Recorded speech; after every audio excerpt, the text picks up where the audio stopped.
important, don't I? And then I get double late, like how? So my birth name is Yaranel Tawailo T. Veavea, because you know if you're Samoan, you don't give that out. Nobody respects you.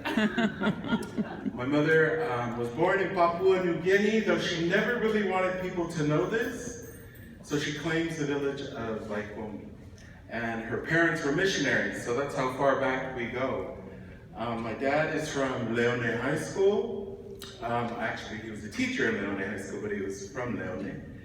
He was a history teacher and a music teacher.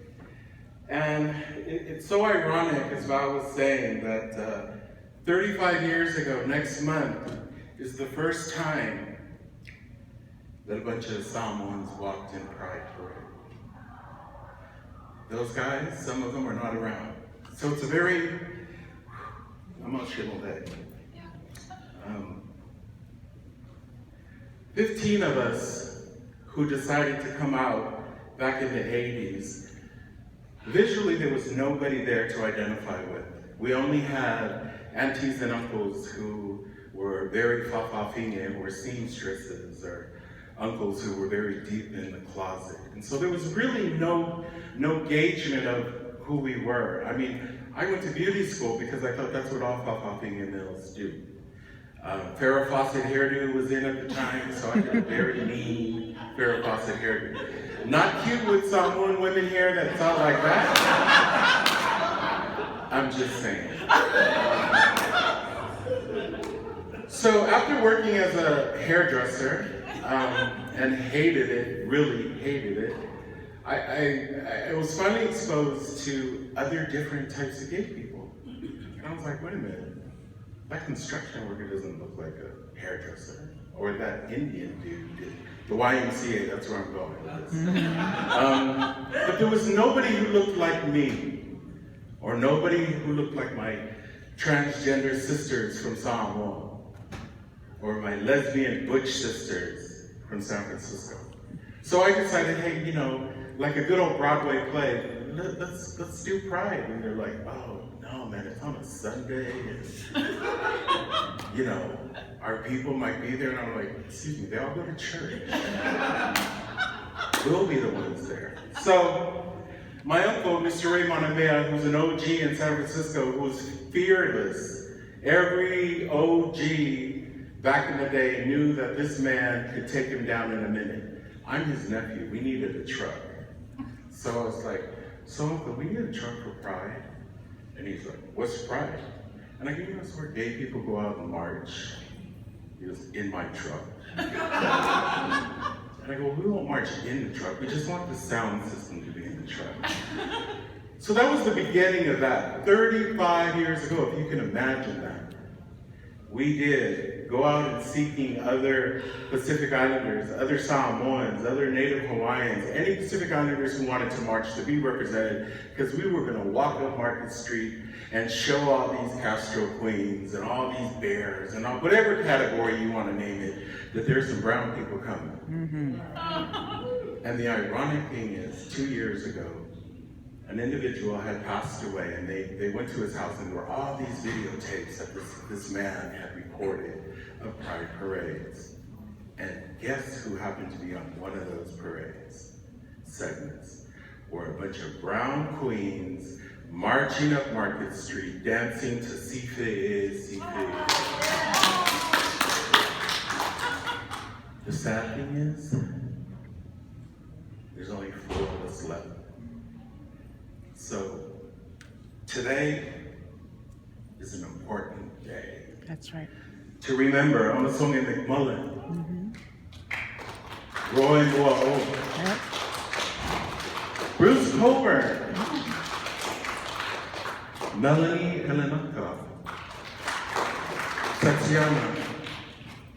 All these individuals during that time period where brown faces were not accepted in the LGBT community, marched on Market Street, waving our flags and honoring who we were and who we are. Today I'm proud to say that Utopia, though people always joke like, wow, you guys are really huge. We don't have a pot to piss in. Everything we did came out of our pockets, through family, through friends. That's how we rolled back then. And now we have chapters in San Diego, Seattle, Portland, Oregon. No matter how small, you always have to remember our place in the structure of our family. Many times, being as a gay individuals, we're shunned from our family because of what we believe in and the people that we love. But let me tell you, we paid the price. We are the fabric of our family. We help with the hours. We help with tuitions for our cousins, our brothers and sisters. We take care of our parents. Who do the siblings look to when they want to go off and get married? They look to the Papafikas. Hey, take care of our parents. We sacrifice that. We are leaders in our churches. How many choir directors do you know that have a mean choir in their church? And our churches don't acknowledge us.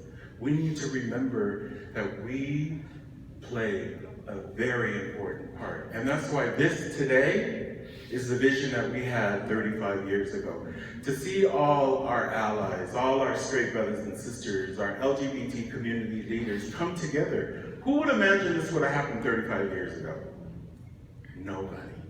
And yet here we are in a room filled with people who are advocating for those who have no voices. You know, I was talking today with Malo, and we were talking about role genders and how sometimes they can be confusing. Listen, in Samoa, we're just starting to get used to the word gay. You know, sometimes people say, well, you know, are you a Fafafini? Well, you find me another word to call me. I'm embracing that word, I'm running with it, and I really don't care, because that's who I am. To be a father, that's another role that you play, that you show society that we as gay people can be very loving. Listen, how many LGBT people here are babysitters whenever your family wants to go do something? They come directly to the Fafafinis. Why? Because they know. Hey, in a plantation, we not only can go out there and work the field, we can cook the food.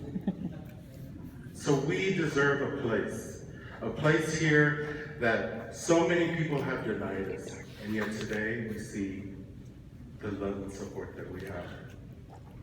And with that, I'd like to introduce a little digital story that we have, that I travel with. You know, and it's so amazing because sometimes I can take this digital story to churches and just to give them a little snippet of what it's like to be a gay individual back in the day when being gay was not accepted. You know, sometimes the struggle of suicide, the struggles of cutting yourself.